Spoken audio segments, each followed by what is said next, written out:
It's up to you, New York, New York.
All right, happy Sunday. How we doing? It's the Richie Hicks Jr. Sports Podcast here on YouTube. I am your host, Richie. On today's show, we're going to be talking about the NFC South. It is our 2026 preview show, and we've got some help on this one. Window to my co-host, Mr. Idris Salam, a.k.a. Bosco from the Bronx. How you doing, Idris? I want a Sunday kind of love. Yo, what up, y'all? Yeah, I can sing. Don't be hating. Window 3, our resident Carson Wentz lookalike, Mr. Ryan Shedd, out in upstate New York. Welcome back to the show, brother. How are you? Not doing too bad. The weather's been great up here this weekend. It was my daughter's birthday. We had a great little weekend planned for her, so it all worked out well.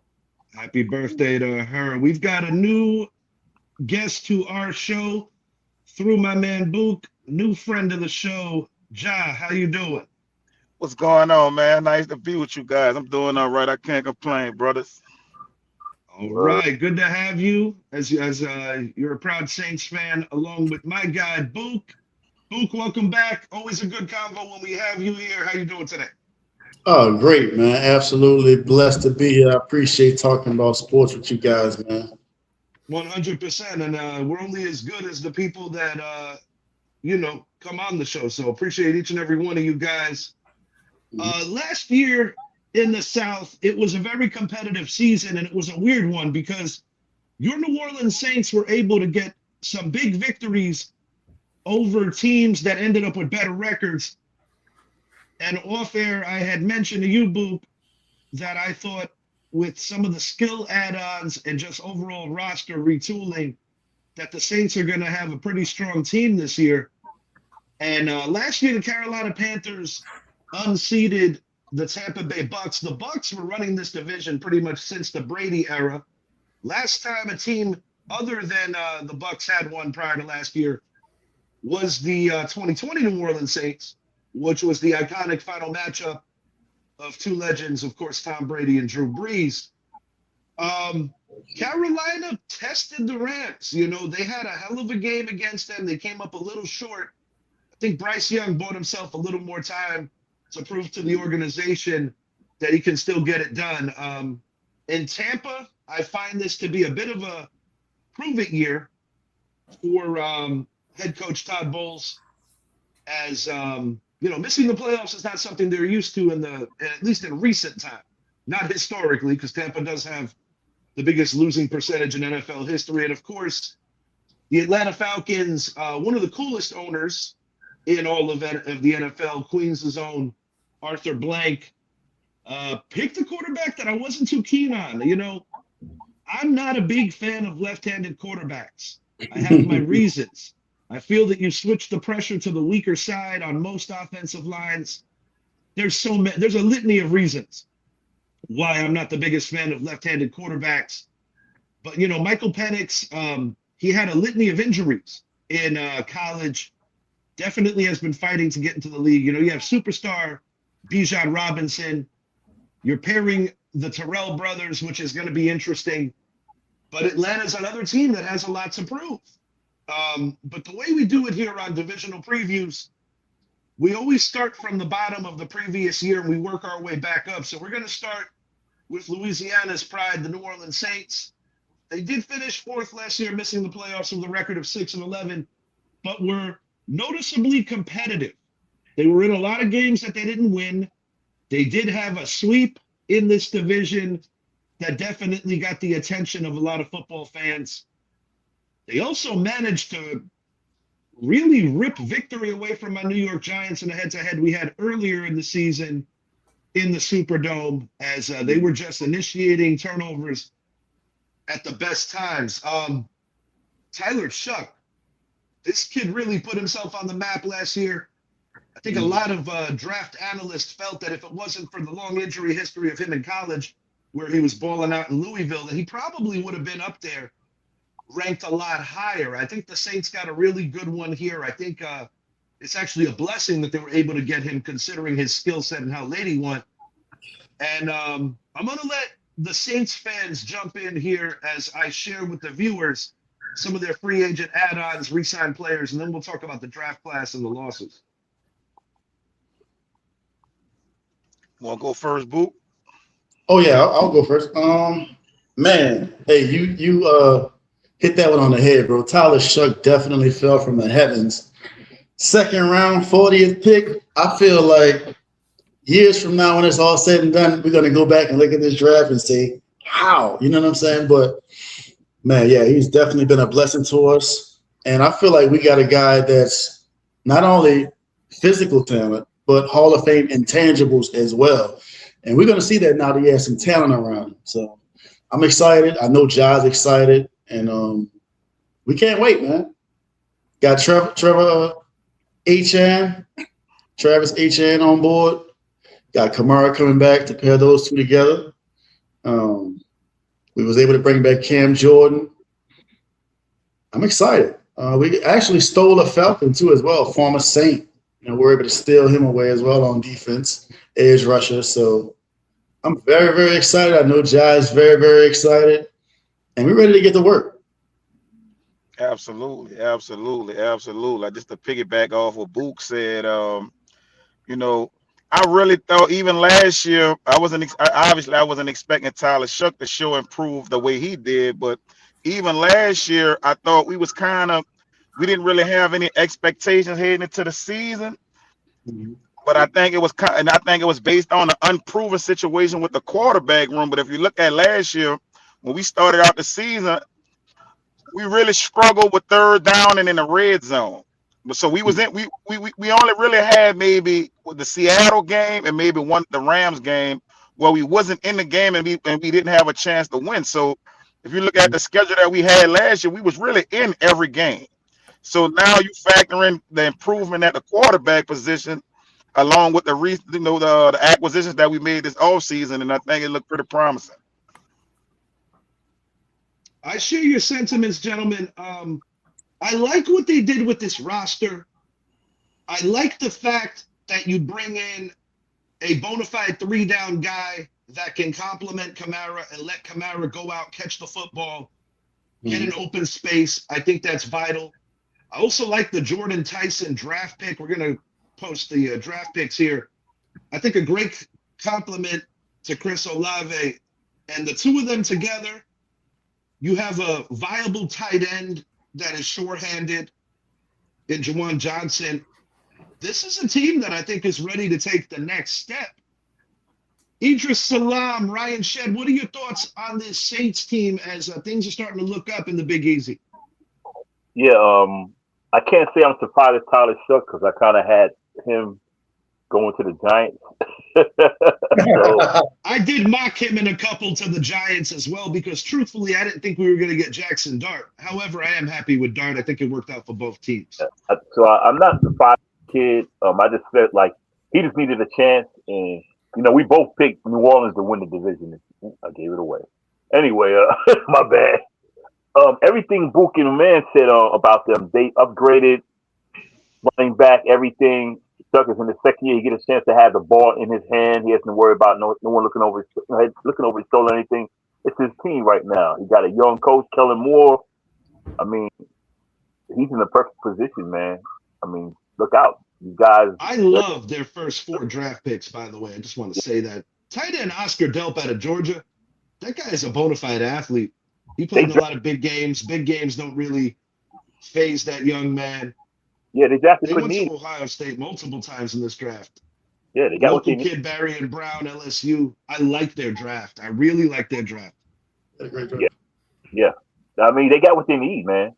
I mean, that's what you want. You got what you need to fill holes. So, and bringing Cam Jordan back, I mean, you got a vet right there. So watch out for this team, dude. I'm happy he's going to be back for this bit of a resurrection for the organization because, great players that are loyal to their teams, you want to see them go out and enjoy some success after making the sacrifices where he could have played on contenders when this team was in transition. But, he loves the organization. A high character guy, great locker room presence. Shed, your thoughts on this Saints team? They made a lot of positive moves. My thing is, it has a lot of unknowns. Like losing Demario Davis and Alontae Taylor is actually huge for that defense. Demario Davis, I mean, Cam Jordan is your residential veteran on that team. Demario Davis brought that leadership that Cam Jordan. I mean, Cam Jordan just rushes the passer. Demario Davis was that Mike back, the guy that was calling the plays, running that defense. Brandon Staley does provide a lot of stability for that defense, though. So I'm a little, more positive with that aspect of it, but those were 2 big losses for them, Taylor and Davis. Tyler Shuck, I mean, I agree with everything everybody said here. He came in, he's only started 9 games, fellas. So, I mean, he's a little inexperienced still. Will he hit that sophomore slump? We don't know. But what I do like about it is bringing in ETN there to work with Kamara is going to take a lot of pressure off of him. So I do think that's going to help. I mean, you guys all, by the sounds of it, think they're going to go from worst to first. I'm not there yet, but I do think they're going to improve. All right, Shed. We're going to let everyone look at their schedule. Saints fans, take your time on the bottom here if you want to let this pass once or twice. Maybe kind of gauge where you think you guys end up in terms of schedule, in terms of record, and then how far you guys go this year. So I'll give you guys a moment. Check out this schedule. And I must admit, this is my least favorite part of when I prepare these shows is all the typing. Because if you just post up a picture and you got 4, 5, 6 dudes in here, it doesn't hit the same way. And everybody's squinting, looking at it and like, nah, man, you got to just put it down. Yeah. Mm-hmm. Well, I'll tell you what, week 1 has the makings of an offensive firework. I'm going to say that right now. I think week 1, you're looking at a shootout. Yeah. Not really sure what to expect from the Ravens this year. I'm not going to lie. I'm not sure about them. Raiders, that should be a dub. Vikings, competitive game. You're home for it, though. Week 6 at the Giants. You've only beaten us in Jersey once. So I'm going to say I like our chances. Now, in the Big Easy, we have not had that same kind of success. I'll say that. So, I mean, last year, bro, we did everything other than score touchdowns. We were on your doorstep and just kept giving you the football. And I'm like, man, you guys really don't want to win this game. But the great thing about that, whenever we play New Orleans, it's always some good game. Like going back to that game with Eli and Drew Brees shot it out. Yeah, that was a classic. That was a classic. Hell of a game, dude. I thought it was kind of amusing to find out that Drew Brees' kid was wearing an Eli jersey for that game, saying he was his favorite NFL player. I'm like, that's crazy work. But, kids are kids. You don't see him as Drew Brees the legend. You see him as Drew Brees the dad. So, I guess in that regard, you probably look for another player that maybe is your favorite or whatever have you. Book, I'm going to ask you first. What do you see on this schedule? What stands out to you, and what's your final record? Well, what stands out to me first of all, this isn't a 4th place schedule. I mean, we all can look at this schedule and see there's some teams on this schedule that are just not 4th place schedule worthy. You know what I mean? They got to start out the gate on the road, back to back with Detroit and Baltimore. You know what I mean? Right. So That's rough right there, dude. I like our chances, but fourth place, I got to talk to the schedule makers and see whose idea was it to say, yeah, give them that schedule. I did do a misprint on this that just I noticed. I accidentally put week 4 and week 5 versus the Vikings. If anyone wouldn't mind looking that up on their side, and I can correct that. Week 4 is Atlanta. Thank you, sir. In I'm gonna New fix Orleans. that. Easy. Home against Atlanta. All right. I'm gonna make sure I fix that here. Minnesota's week 5. Week Right. 3 Week 4 is, and that is at home or in Atlanta. in the easy. Yeah, I it's think home. New Orleans primetime game. I think that's the anniversary of the return to the Superdome. Yeah, 2000. All right. All right. What? Very good. I got that fixed for us. Let me just repost that. And Atlanta's in trouble. Yeah. That's gonna be a highly emotional crowd. And they're known for their noise. Superdome is iconic place. It's Yeah, hosted so many Super Bowls too. Yeah, Atlanta's gonna have some problems that night. Yeah. Mhm. Well, I'm gonna tell you right now, off the top of the dome, I'm giving these guys 10 wins. I got them going 10-7 despite the difficulty of their schedule, because I personally think that the Carolina Panthers, I know Book used the word lateral. I think they're going to take a slight step back. I'm not happy about them losing Rico Dowdell. I don't think that's the kind of guy you want to lose. I do like Chuba Hubbard. I think you're good to beat Atlanta twice this year. I don't think very highly of Atlanta. I think if you could sweep with the Bucs, split with the Bucs rather, and even if you split with Carolina, I think 4-2 in the division is a good place to start.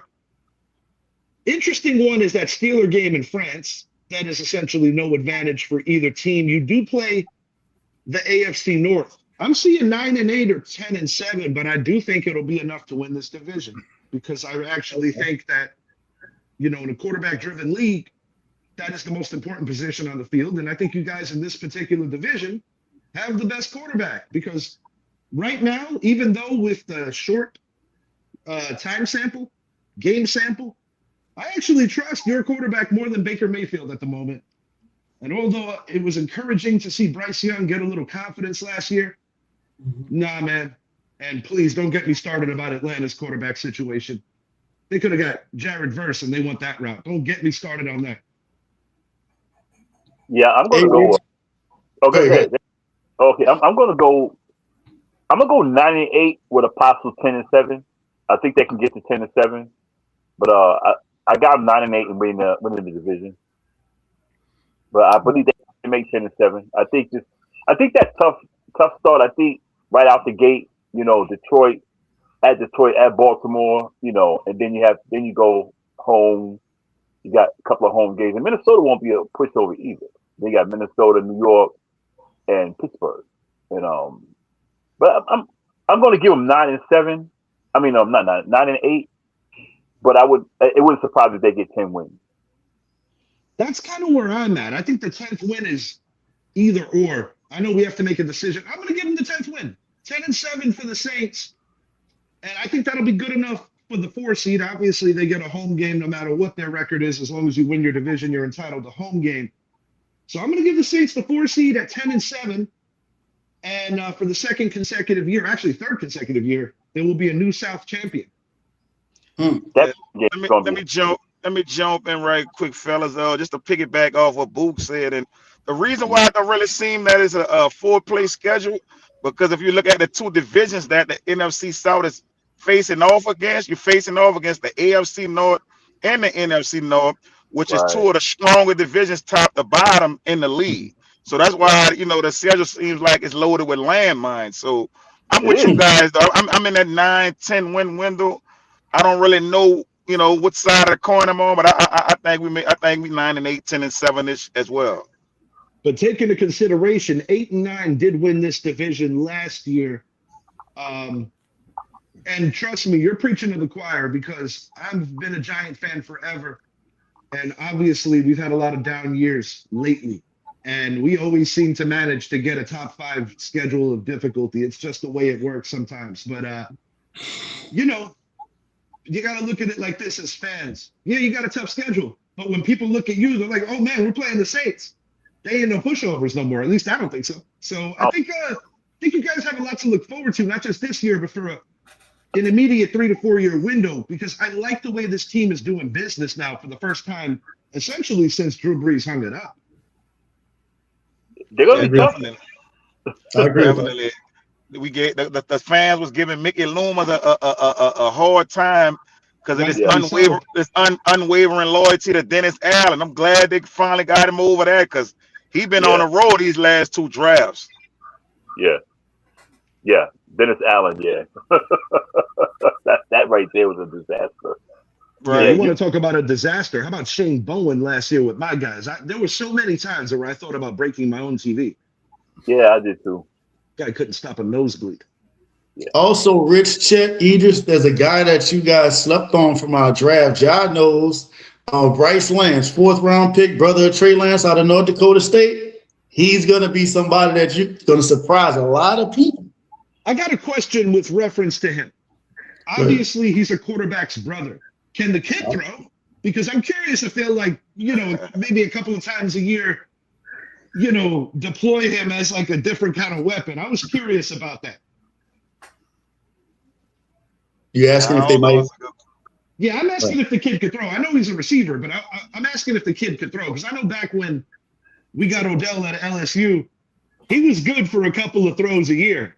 He had that one beautiful pass in Carolina to a streaking Saquon Barkley on the sideline. And everybody was tackling Eli. And by the time they realized Eli didn't have the ball, that thing was around 60 yards downfield. Odell could still throw too, believe it or not. Yeah. I'm not sure if he can throw. Jack, can he throw? I'm not sure. I mean, he's a quarterback's brother.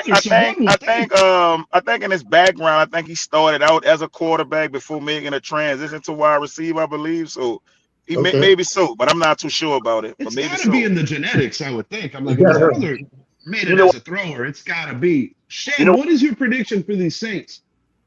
So, just based on the schedule here, and I'm appreciating all the feedback here. I mean, your schedule's not doing you any favors, and at the same time, your division's not the strongest either. So I like them to beat each other up, sort of situation. I know the division winner last year was 8-9, just for an example.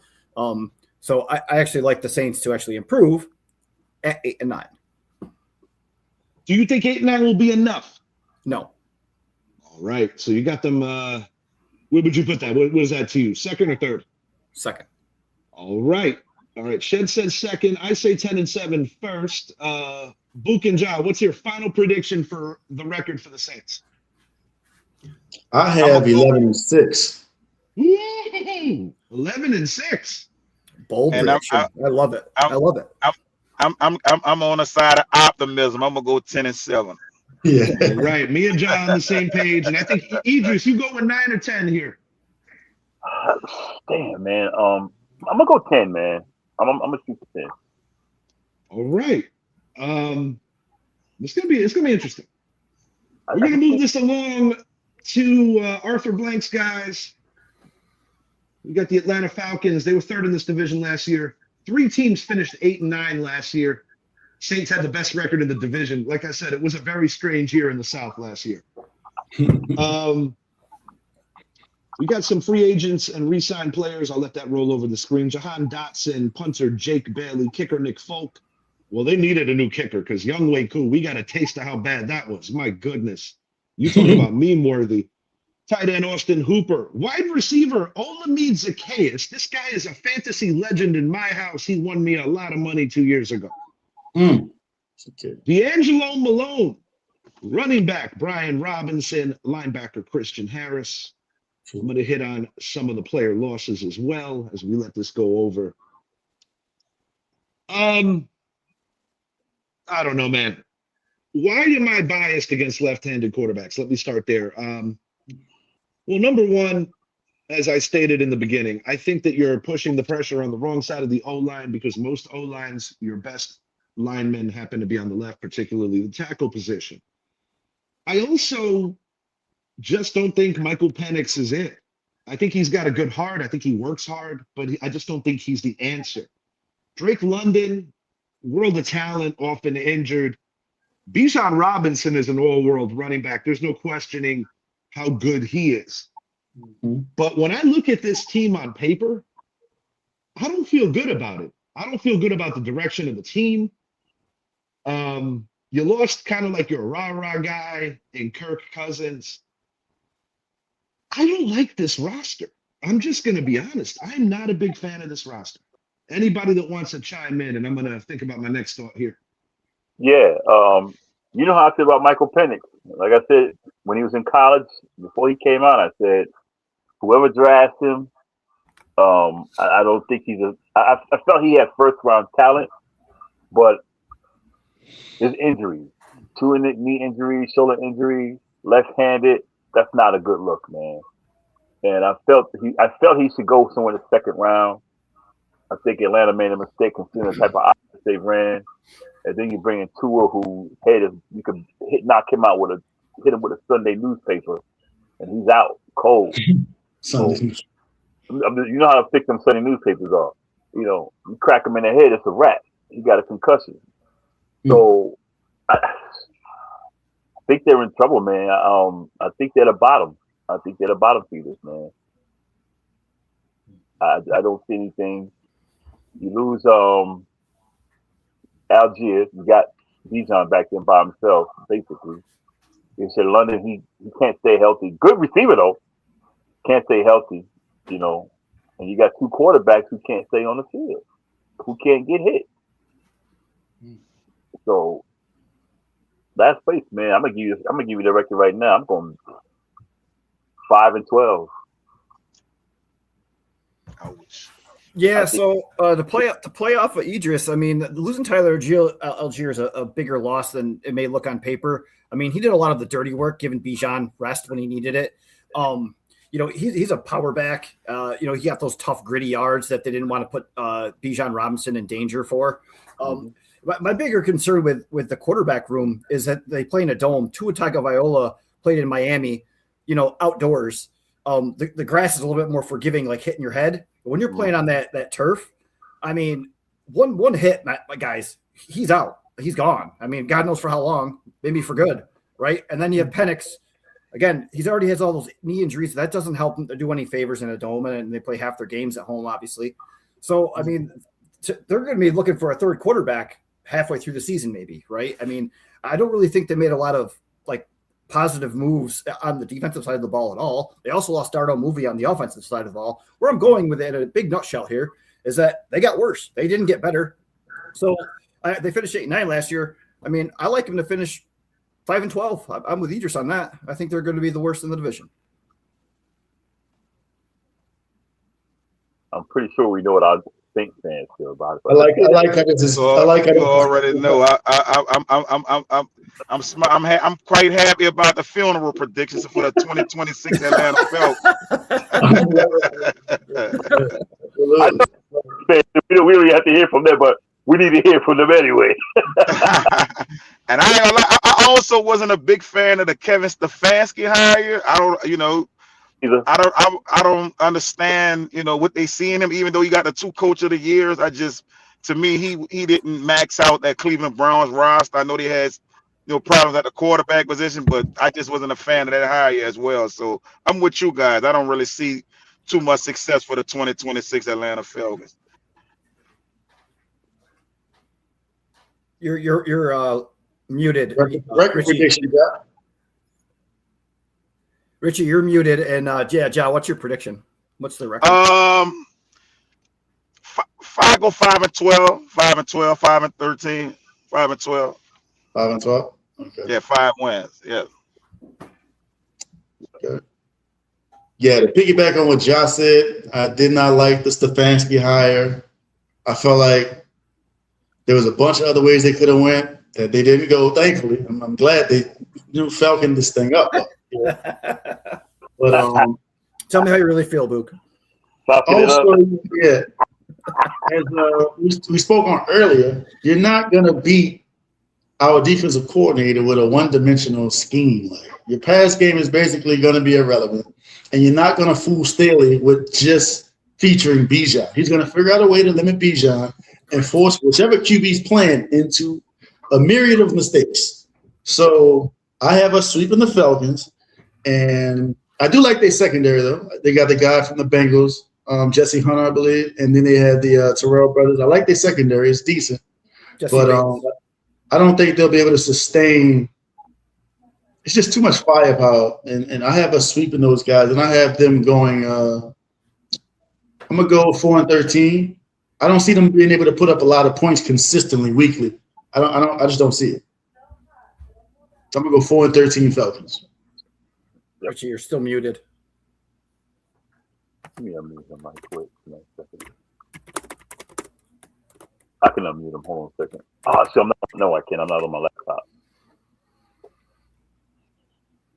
Well, anyway, while he's sitting there acting crazy, yeah, I think they just lost too much, man. And Stefanski, you come from Cleveland, like I said, he didn't maximize the team, the offense. It's like what do you guys do? I like that Turf Falcon. I'm about to steal that shit. But I mean, like, what y'all doing, man? I mean, you're in a division that every year is going to be y'all slug it out. I got to admit it. The records may not be great, but the NFC South slugs that shit out. Y'all be fighting down there. And he know the fight every year is going to be just as it is. It's going to be a fight. New Orleans, Carolina, Tampa Bay. And you're going to bring in Kevin Stefanski. Now, he's a good offensive coordinator and a real good quarterback. But you already had Penix down there who can't stay on the field. Bad knees and everything else. Bad shoulder. Then you bring in another guy who's even worse. Mm-hmm. Hey, dude, come on, man. Do you really think that's going to work? You let Algier work, as I said, like we all agree. You let him walk. What are you going to do now? You're going to get fired. Within 2 years, you're out of it. Because New Orleans ain't getting younger. New Orleans. I didn't realize I muted myself earlier. I completely agree with Book. Check out this schedule. I mean, it's rolling over, but fellas, there is nothing given here that even remotely could look promising. I'm not even trying to be cruel. They could win 2 games this year. I'm going to give them 4, but they could literally only win 2. This is going to be a really bad year for the Falcons, guys. They're going to be in the mix in the top 5 picking. This is bad. Steelers, L. Panthers, even though they're home, maybe. At Green Bay, no, sir. At New Orleans, no, sir. Nope. Against Baltimore, could they catch them sleeping? Anything's possible. It's in the dome. Maybe. Versus Bears, L. Versus Niners, L. At Bucks, L. they do have a probably. Versus Bengals, they're going to be better on defense. They're in Spain, so that's a puncher's chance. It's a weird place for everybody. They're not beating the Chiefs. At Minnesota, I like what they're doing over there. No. Oh, bro. This could be 3 and 15, 4 and 13. Man, this is bad. 4 and 13. That's my final answer. 4 and 13. 13, me too, man. 4 and 13. Actually, wait, 4 and 13? Yeah, 4 and 13. Yeah, that's where I'm going. Same here, 4 and 13. My biggest fear, though, fellas, was I'm glad that they didn't operate on was they was going to go grab Clint Kubiak from Seattle. Yes.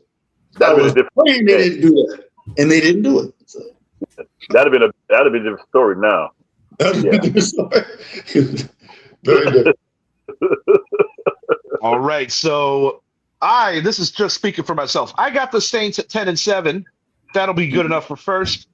And I've got the Falcons at 4 and 13. That'll be bad enough for last. So let's find out who's in the middle. Right. Yikes. Look at Michael Penix. God bless you. It's going to be a long season, sir. Very long. Yeah. Poor guy. All right. We're going to talk about the Tampa Bay Buccaneers now. A team that had an unfamiliar feeling last year, not winning this division, as the transition from Brady to Mayfield was actually a pleasant one for the most part. Last year, they missed the playoffs, finishing second in the South with a record of 8-9. Carolina got the better of them when it mattered. Here are the free agent signings. And, guys they're bringing back. I do like the Kenneth Gainwell pickup. They have 3 legitimate running backs right now.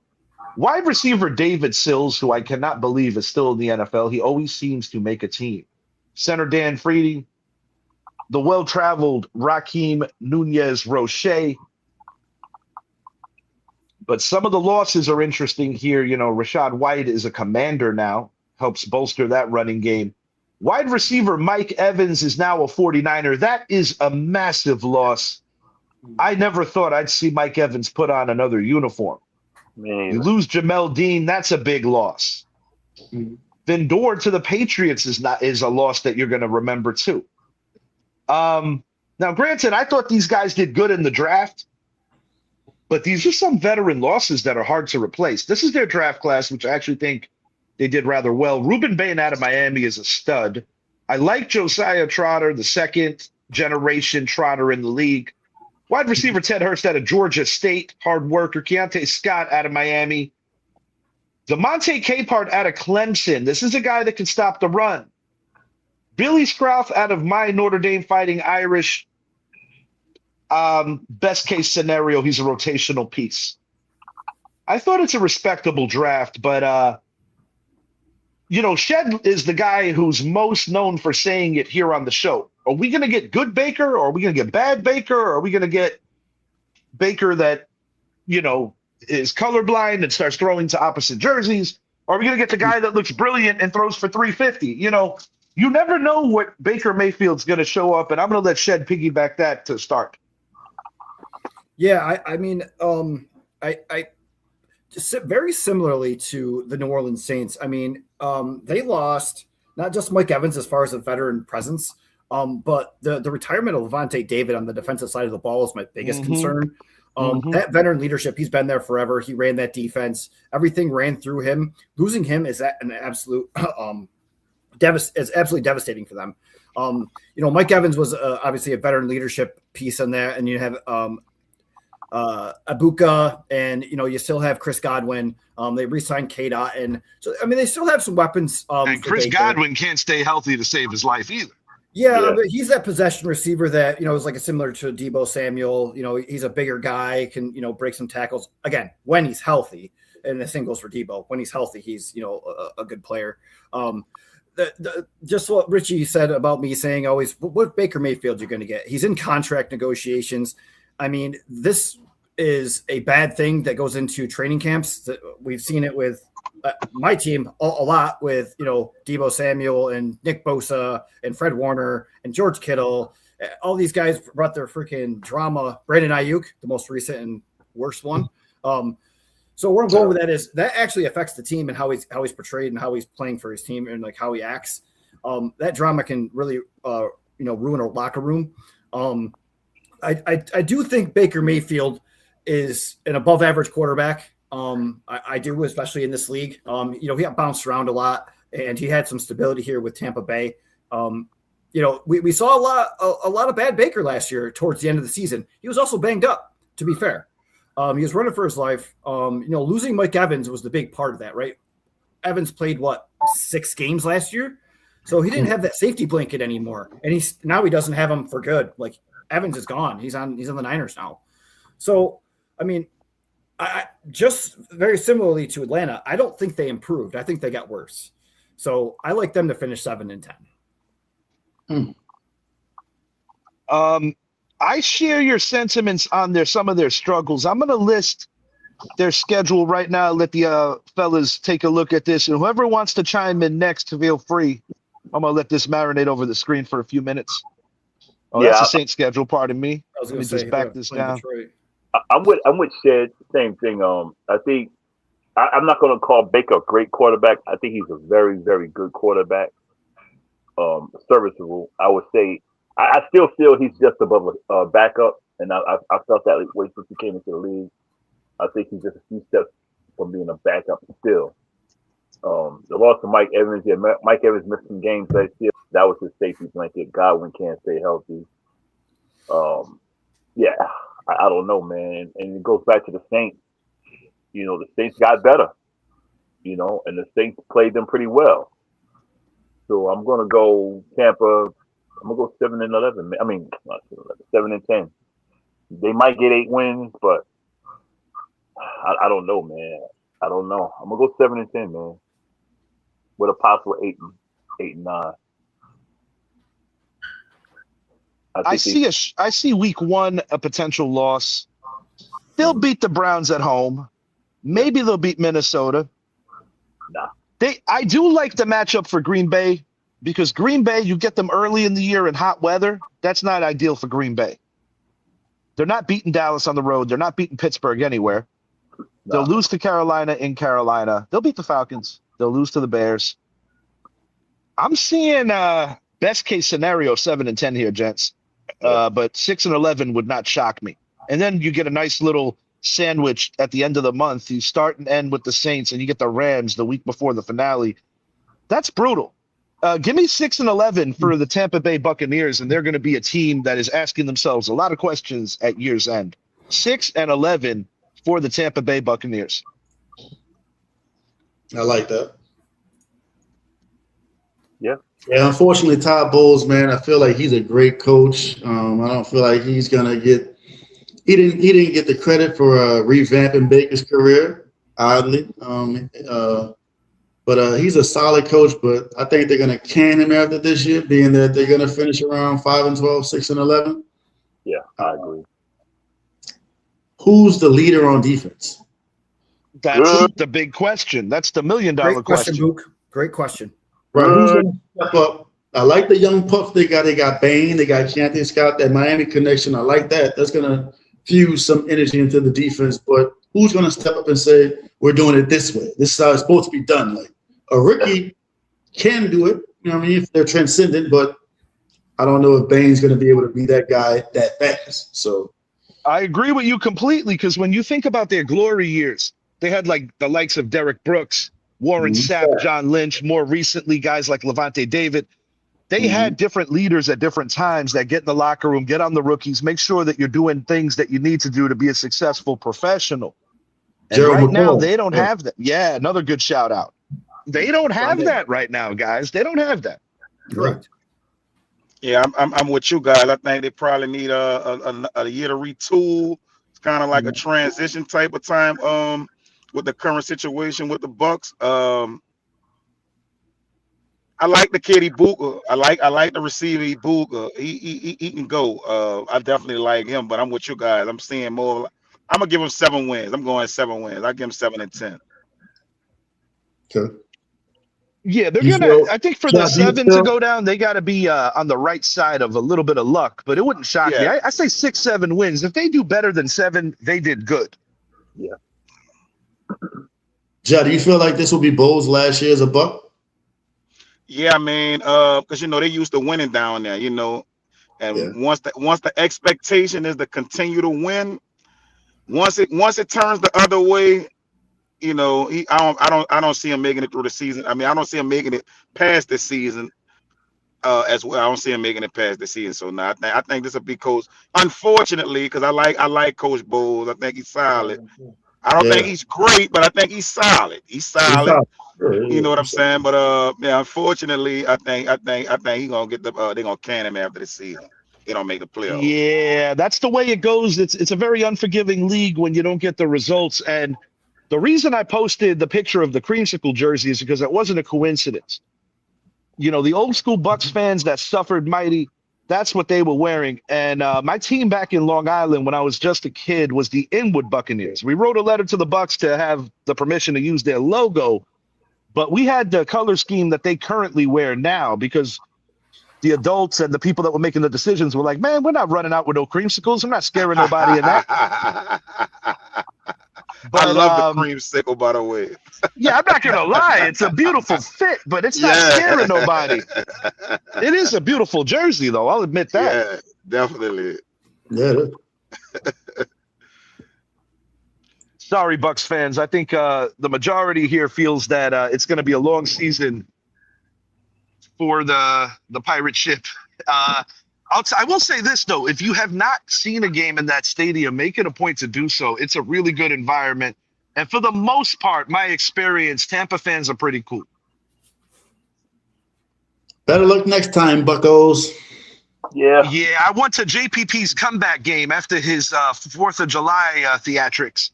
And he was rocking the club. It was supposed to be Victor Cruz's comeback game, but he had a setback. As many remember, he came back the next year. JPP balled out despite having to make adjustments because of the damage he did to his hand. And we got to see future Giants quarterback there too, Jameis Winston, doing what he does, 300 yards and 3 picks. But Jameis is an American treasure, if you ask me. I just love that man. That dude is hilarious, Hey, look, and definitely has matured over the years, and he's just a great leader. I love that Jameis Winston has got the ear of young Jackson Dart. I think it's a good mentor. look. I think with Tampa Bay, even after this year, I think they might be going into the dark years too, man, for a little while. Yeah, buddy. Because they got quarterback, Baker, he's getting there. He's getting to the point to where we're starting to see what Baker really is. Right. They're gonna need a receiver.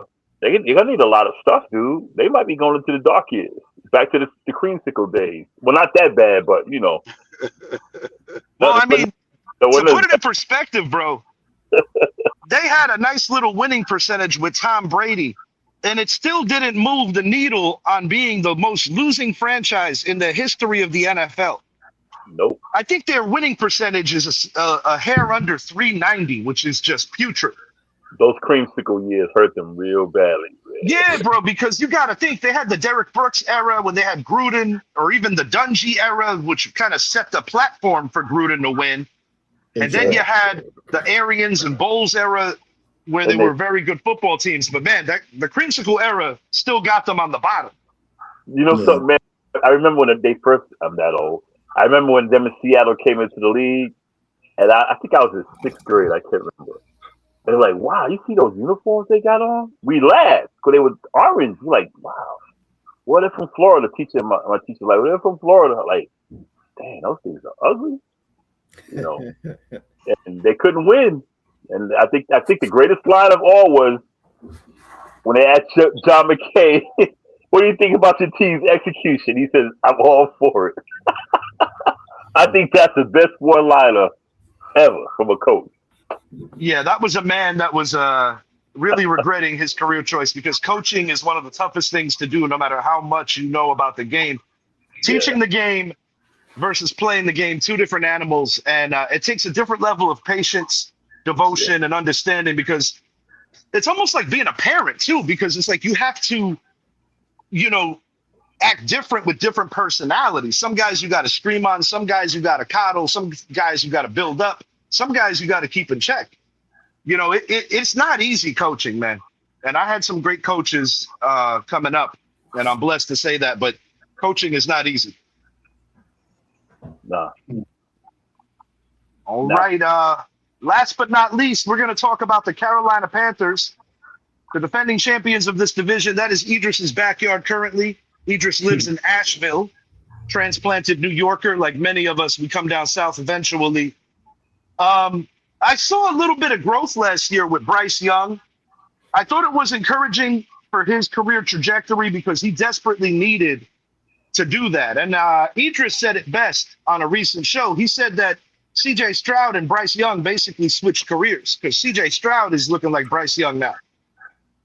Yeah, I say with the Panthers, I don't think they'll have the success like they had last year, again, because New Orleans has gotten better. You lose Rico Dowdell, and he's a hometown guy. He lived in the area. You lose him. With him and Cuba with a 1-2 punch for something, they would kill you. But you lose him, you lose your linebacker, and then you trade Andy Dalton, who is a great backup. He made Bryce Young better, and you bring in Kenny Pickett for Andy. The smallest hands in the NFL. Yeah, you bring in Kenny Pickett for Andy. My Dalton. 9-year-old has bigger hands than that guy. Right. You bring Scott, you bring in Nick Scott and James Mitchell for a tight end, 16 tight ends. But I think the loss on offense is going to hurt. Rico meant a whole lot. He meant a whole lot, and you don't bring anyone to really replace him. Yes, indeed. I do understand that you weren't going to pay 2 running backs. And I also understand that Chuba Hubbard isn't going to be able to carry the load. No, he can't stay healthy long enough. Can't stay healthy long enough, then, even CMC struggled with staying healthy. I think the defense is pretty decent. You bring in Jalen Phillips, edge rusher, So you bring in a good edge rusher, You got Nick Scott, but it's not enough, man. That AFC South, golly, man. New Orleans is going to have a pretty good defense. Tampa will have a pretty decent defense. Not all that. Atlanta's going to have a pretty good defense because you're going to need some offense. And golly, I'm going to get them. I'm gonna go 7-9, man. I mean, not 7-10 with them, man. I just don't think they got enough. I think they gave up too much. Yeah, Devin Lloyd's a good pickup. I agree with that. I do agree with that. Devin Lloyd is a good pickup. Yeah, Devin Lloyd. Yeah. Lloyd and Phillips are good pickups, but the guy in the picture is the real question, though. Is he going to be able to do it? Jonathan Brooks, you gotta hope that he could contribute. He's getting his career off to a slow start because of immediate injuries. Yep. And that's what made Rico Dowdell's ascension a possibility to begin with. But, this is a team that, in my opinion, is going to be uphill, at least in the beginning of the year. We're going to look at some of the player losses and then post their schedule as well as the draft picks. Shed, what do you got on these guys?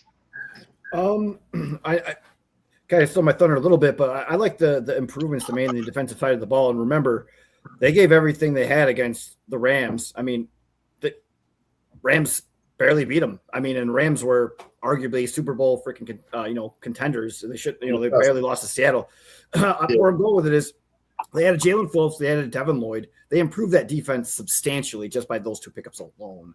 Yes, losing Rico Dowdell was an issue, but we saw a lot of improvement and confidence. My big thing was confidence in Bryce Young last year. So if he can continue that, and Tatora McMillan is great. And, I think Jonathan Brooks, if not, then they picked up A.J. Dillon. A.J. Dillon has been a formidable backup running back, and he's a bruiser, Oh, yeah. As you guys know, I picked the Saints to play second, and I do like the Panthers to repeat as champions, but they're going to be 9-8. They're still not going to be running away the division by any means. But again, I think they made enough improvements, especially on the defensive side of the ball, and with the experience gained with Bryce Young and his confidence to improve overall at 9-8. All right, New Orleans contingent. What do you got for the Carolina Panthers? I think it's gonna boil. To me, in my opinion, it's gonna all boil down to is Bryce Young. Can he take another step? Like the third round pick up the kid from Tennessee, the wide receiver. I was actually hoping that we take a look at him.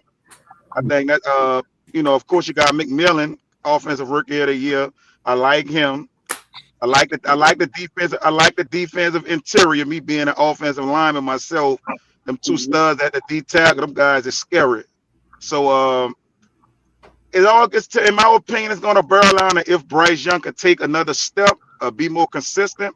That being said, I don't think he's gonna. I think it's more the same with Bryce Young, so that's why I got the Saints over them. So I'm gonna go with 8. I think they're gonna repeat. I think they're gonna go 8-9 again. So I got the Panthers at 8-9.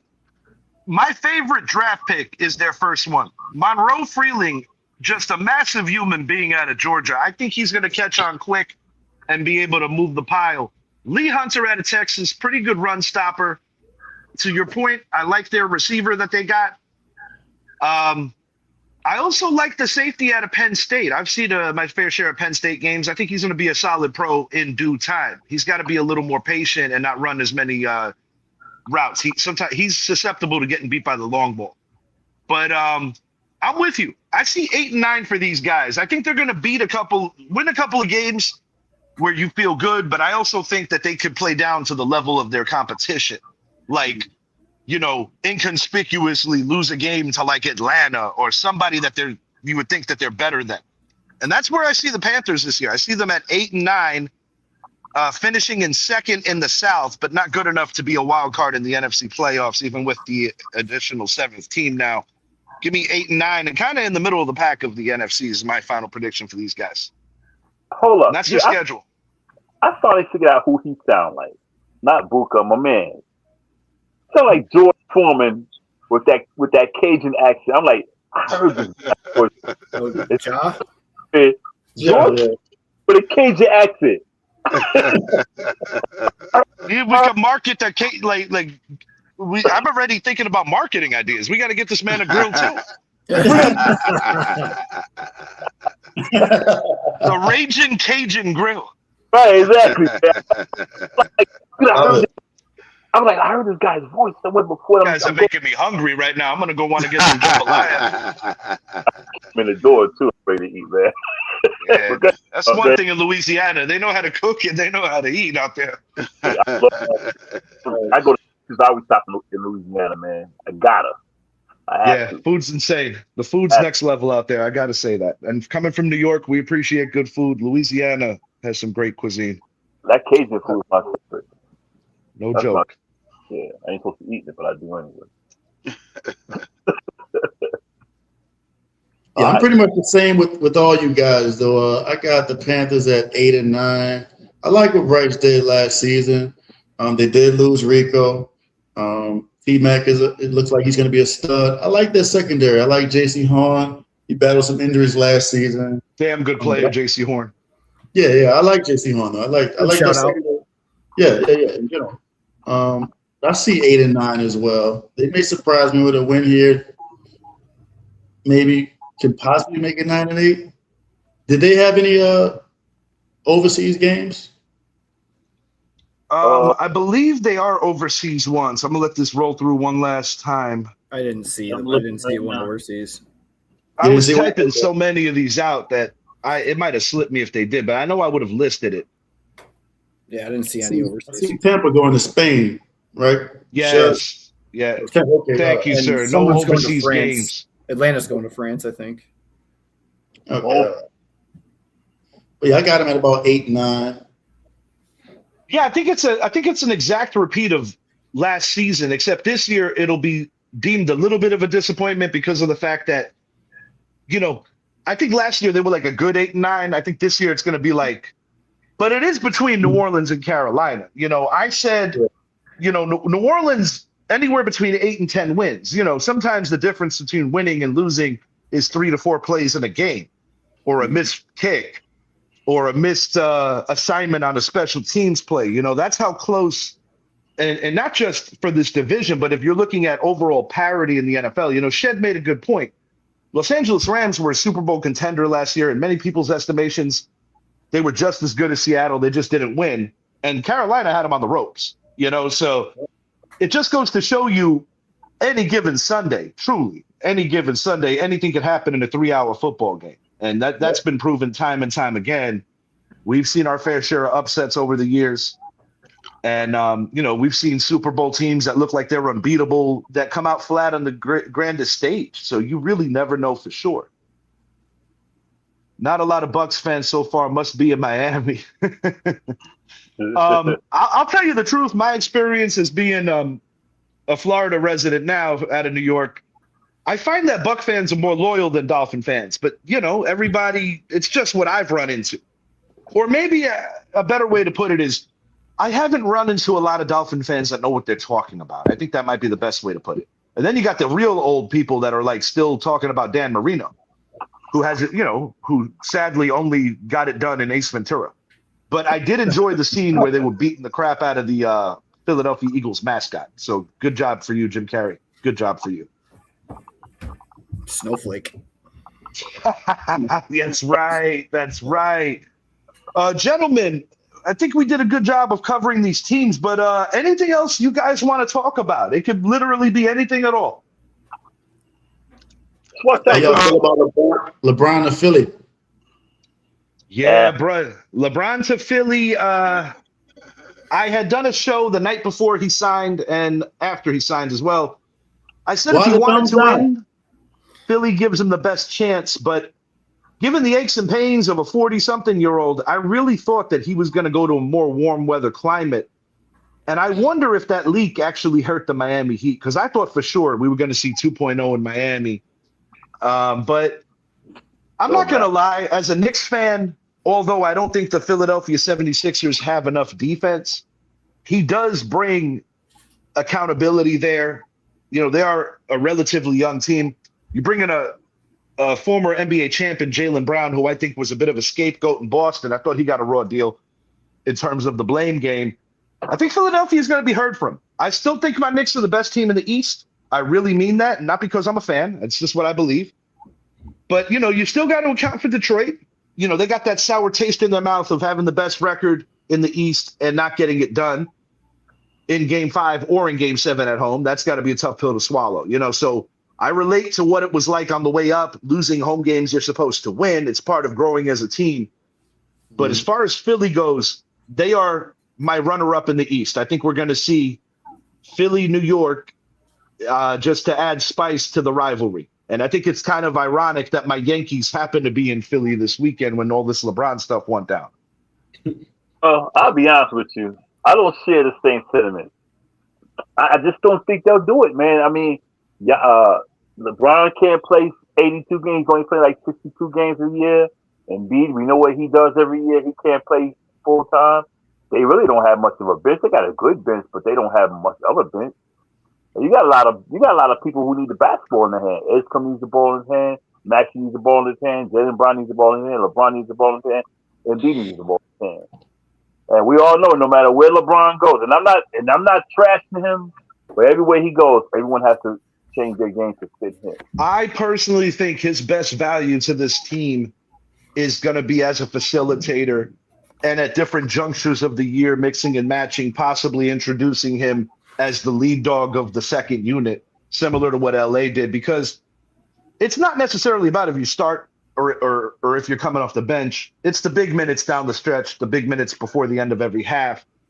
One thing I will give LeBron credit for is that it's remarkable that somebody his age is still playing at the level he's playing at. I mean, granted, this is not Miami LeBron. This is not Cleveland 2.0 LeBron.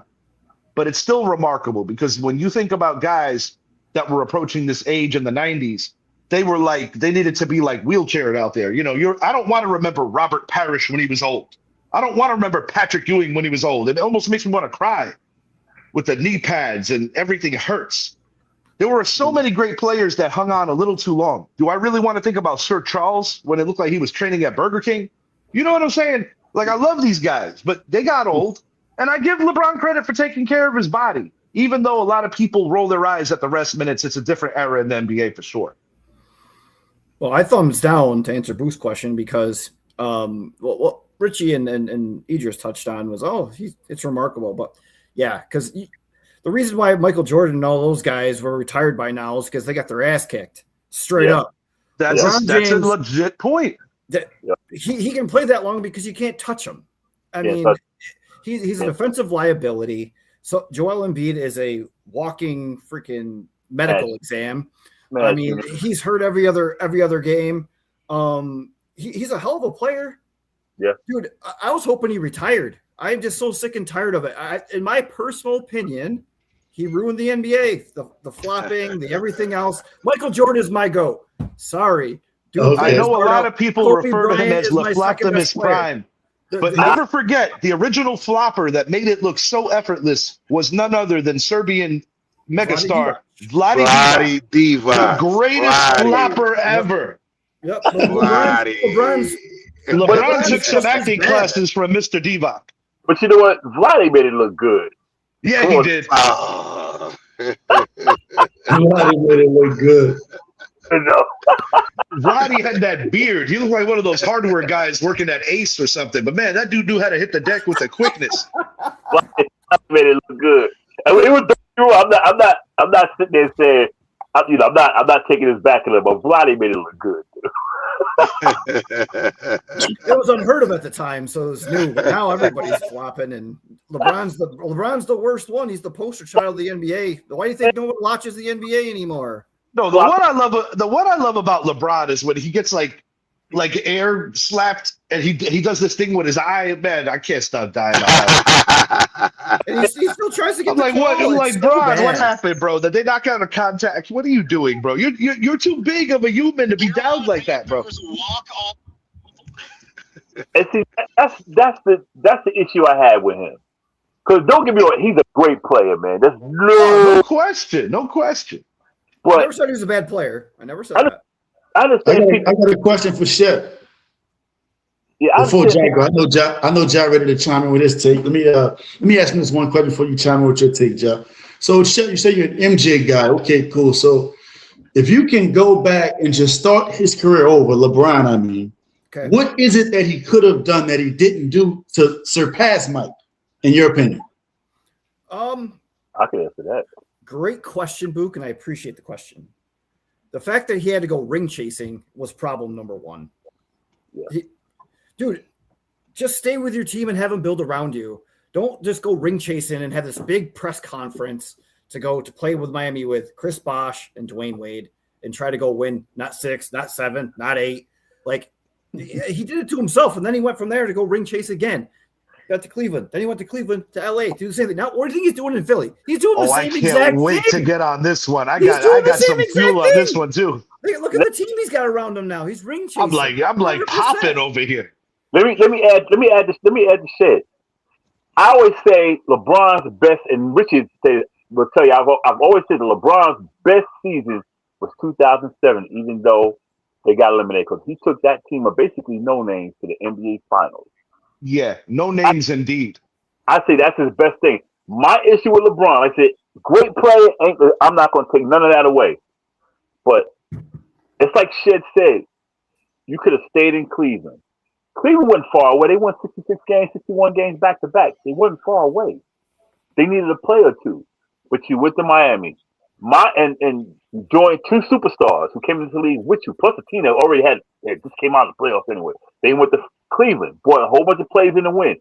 He went to LA, brought a whole bunch of players in the win. The problem with all that is that when they lost, he threw his players under the bench.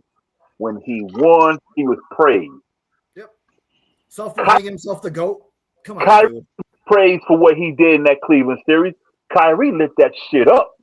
But people don't talk about what Kyrie did. Kyrie was the man that year. Let me jump in here. I think y'all looking at it through Michael Jordan colored glasses, and that's fine. I wasn't a Jordan fan. No, I wasn't a Jordan fan. I'm just saying like this as a whole, not just you per se. Because let's take it back to the flopping thing, right? Let me show you how much of inconsistent that we are as fans. Now, when Dennis Rodman flops, the worm flops. It's the greatest thing since sliced bread. When the Brian threw a little flop, and it's bad for the league. we love the worm when he used to flop.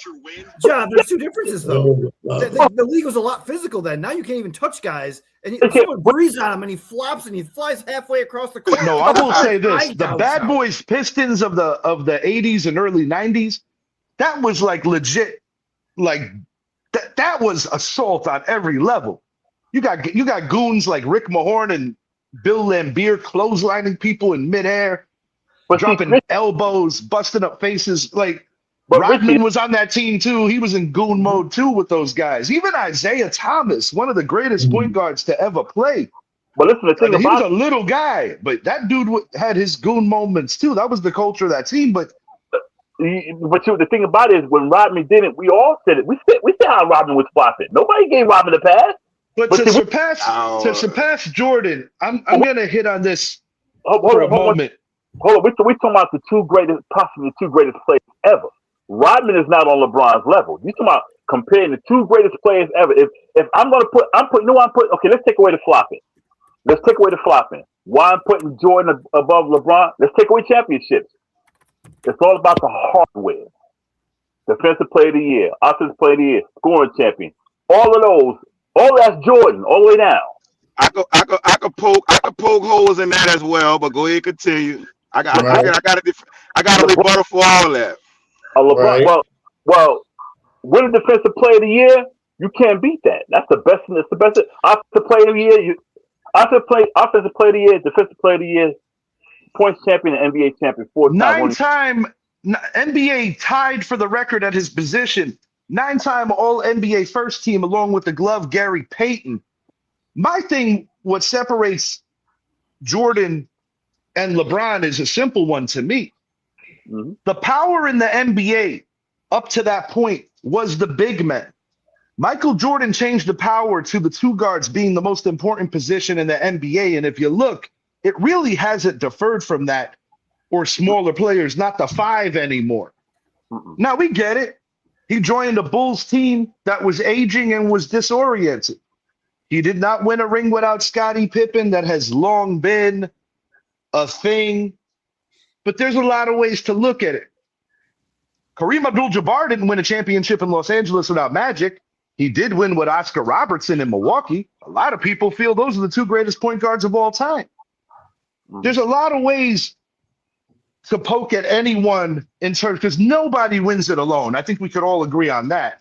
But when I think about Michael Jordan, I personally think that he played in a better league. I think he played in a more ferocious league in terms of getting to the top.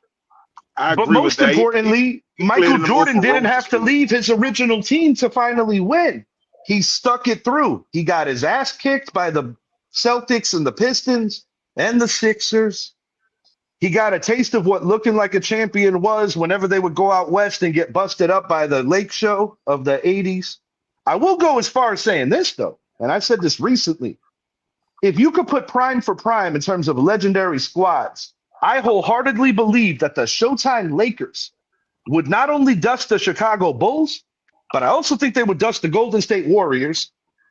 I really believe that. I think the Showtime Lakers were the greatest team ever assembled if you're going to compare them to any team before or after them. That is just my opinion. Yeah. I want to hear That Skyhook was automatic. The 84, 85 Lakers had 5, 6 Hall of Famers on there. Yes, they did. So that's what I'm saying. So if it's no doubt, if it's no clear-cut way to get a Hall of Fame caliber player to Cleveland, why are we gonna fault LeBron for taking his future in his own hand?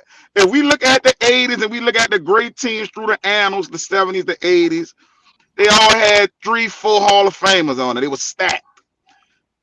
LeBron couldn't get that other, even, you know what I'm saying? LeBron wasn't able to get that guy over there to Cleveland. Yeah, but who's to say he wasn't able to get that guy? It just didn't happen yet. 7 years in Cleveland? You thought it was about his departure did actually open up the door for them to get Kyrie, and that kind of made sense as to why he came back. Right. But I will say this. Nobody has had more Hall of Fame teammates than LeBron James.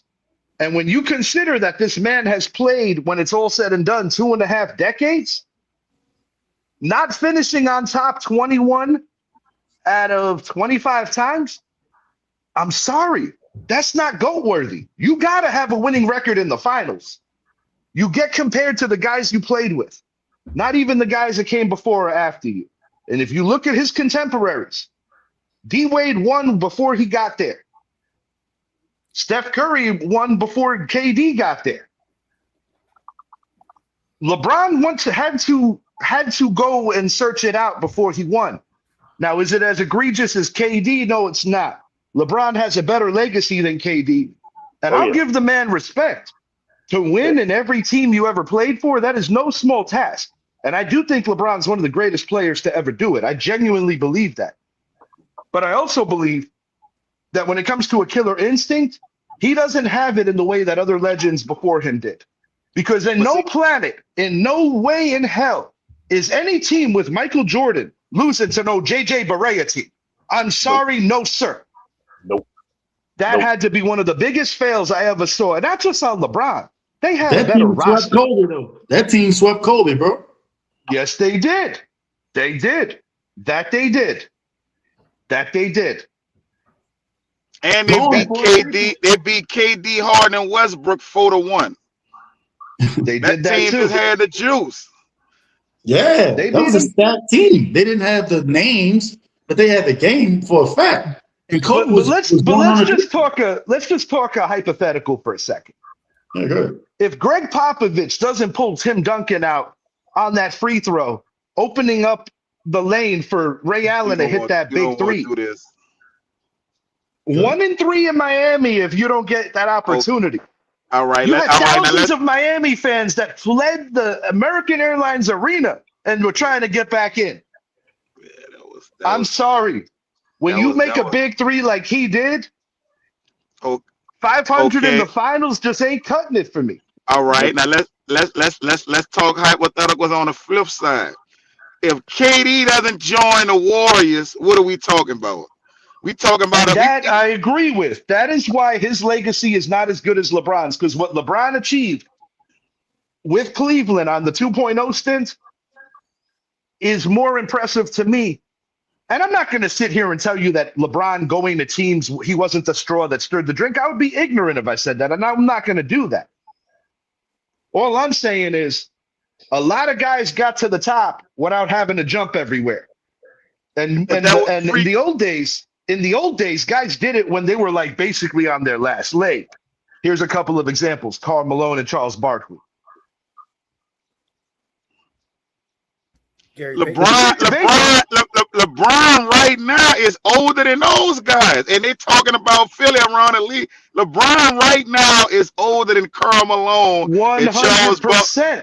100%.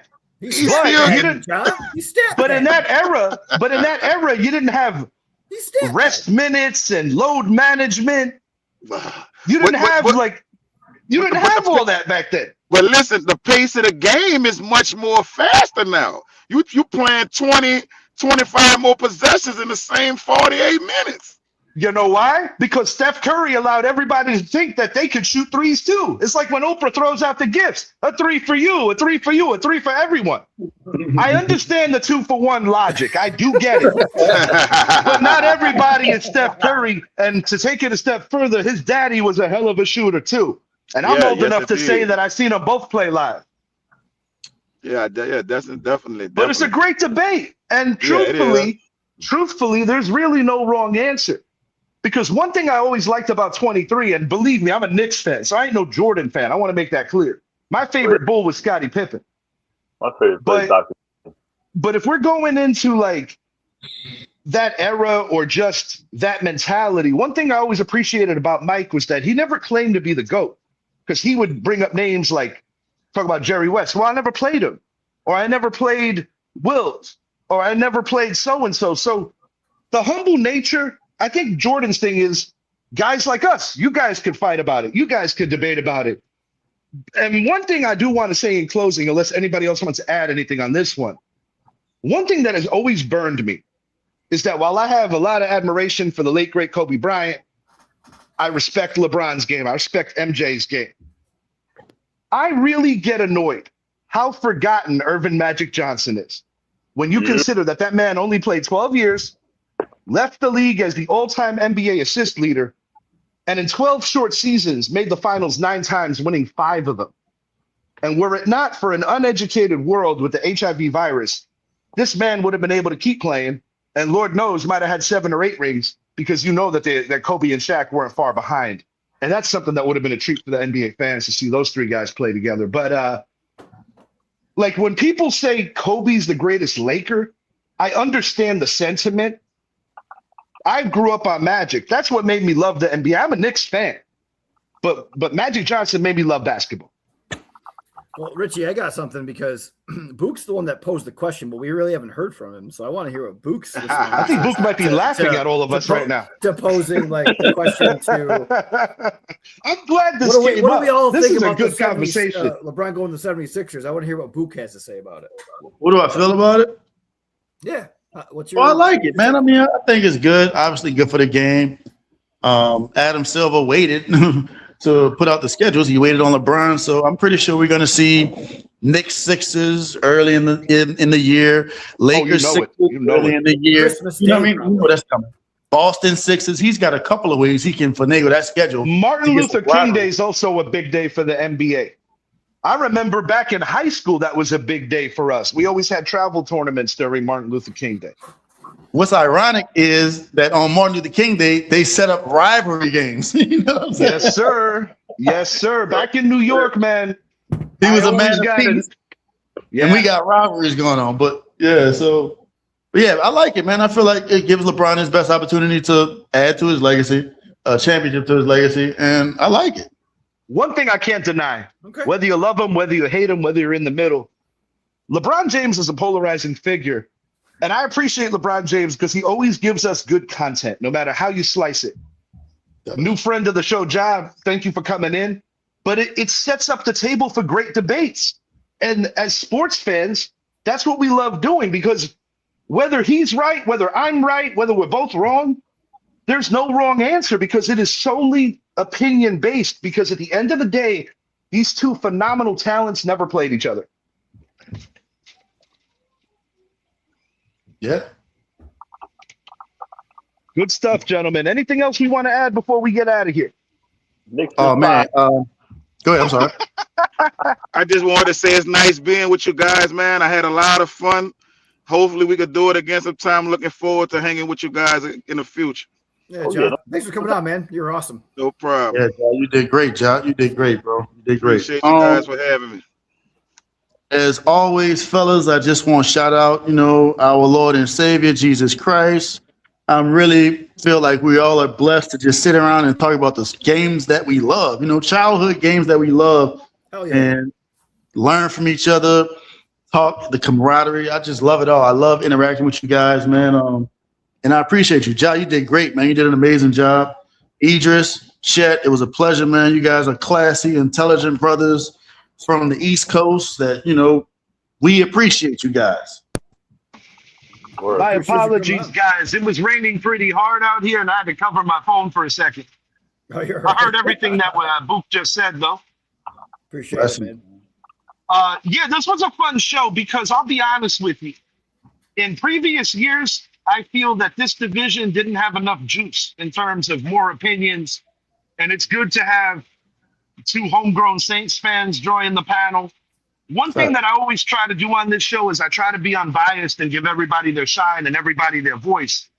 And this was a fun one, man. I gotta say. So, Ja, anytime in the future that you want to join the show, reach out to me, reach out to us. I'll get your number from Boop. And most definitely, you're always welcome anytime you want to come back.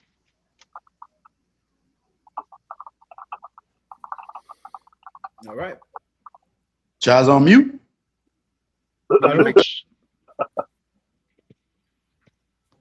You guys hear me? Yeah, I can hear you just fine, dude. Yep. All right. Nah, this weather, man, we were overdue for some rain, but this thing was coming in sideways. Welcome to Florida, Raz. Jeez. Welcome to Florida. But for Book, for Ja, for Shed, for Idris, I am Richie going to do our shout outs. If you haven't already, make it a point, like and subscribe to the channel. Richie X Jr. Sports Podcast on YouTube. If you're a Facebook head that loves to talk sports, check out TND Sports and Entertainment. I unfortunately can't check it out right now because I'm in Facebook jail. But definitely some great conversations popping off there. For the NFC East fans, check out NFC Beast. Another good place, and they welcome fans from everywhere. Check out my guy, Mr. Idris Salam, a.k.a. Bosco from the Bronx. Big Bosco Productions. You can find that on Bandcamp.com. Check out the dirtiest rap album ever made, as well as Old Man Energy, Volume 1, Volume 2. Volume 3 is currently in production. Check out our guys at The Basement Show, Johnny Nast and Co. And I think that does the shout-outs. Also, check out Casual Convo every Wednesday night, 8 to 10 p.m. Any last words, gents, before we get out of here? Knicks in 5, man. That's it. Knicks in 5 for sure. Shed, Book, Idris, Ja just left. Great show. Had an excellent time. Take care, fellas, and I hope you all have an excellent week. All right, man. Peace and love. Thanks, guys. We out. Big Nick energy, we ain't playing nice. Kings of New York, ain't no rolling dice. Flexing on these bitches, we the real deal. Ain't no stopping us, this is how we feel. The Bronx, Manhattan, Brooklyn, the island of Queens, we ballin' hard. Fulfilling all our dreams, thugging through the hustle. Got that grit and grind in this Big Nick energy, we forever shine. So let them know we rockin'. From the garden to the booth, Knicks in the building, bringing straight up truth. With our heads held high, watch us rise and transcend.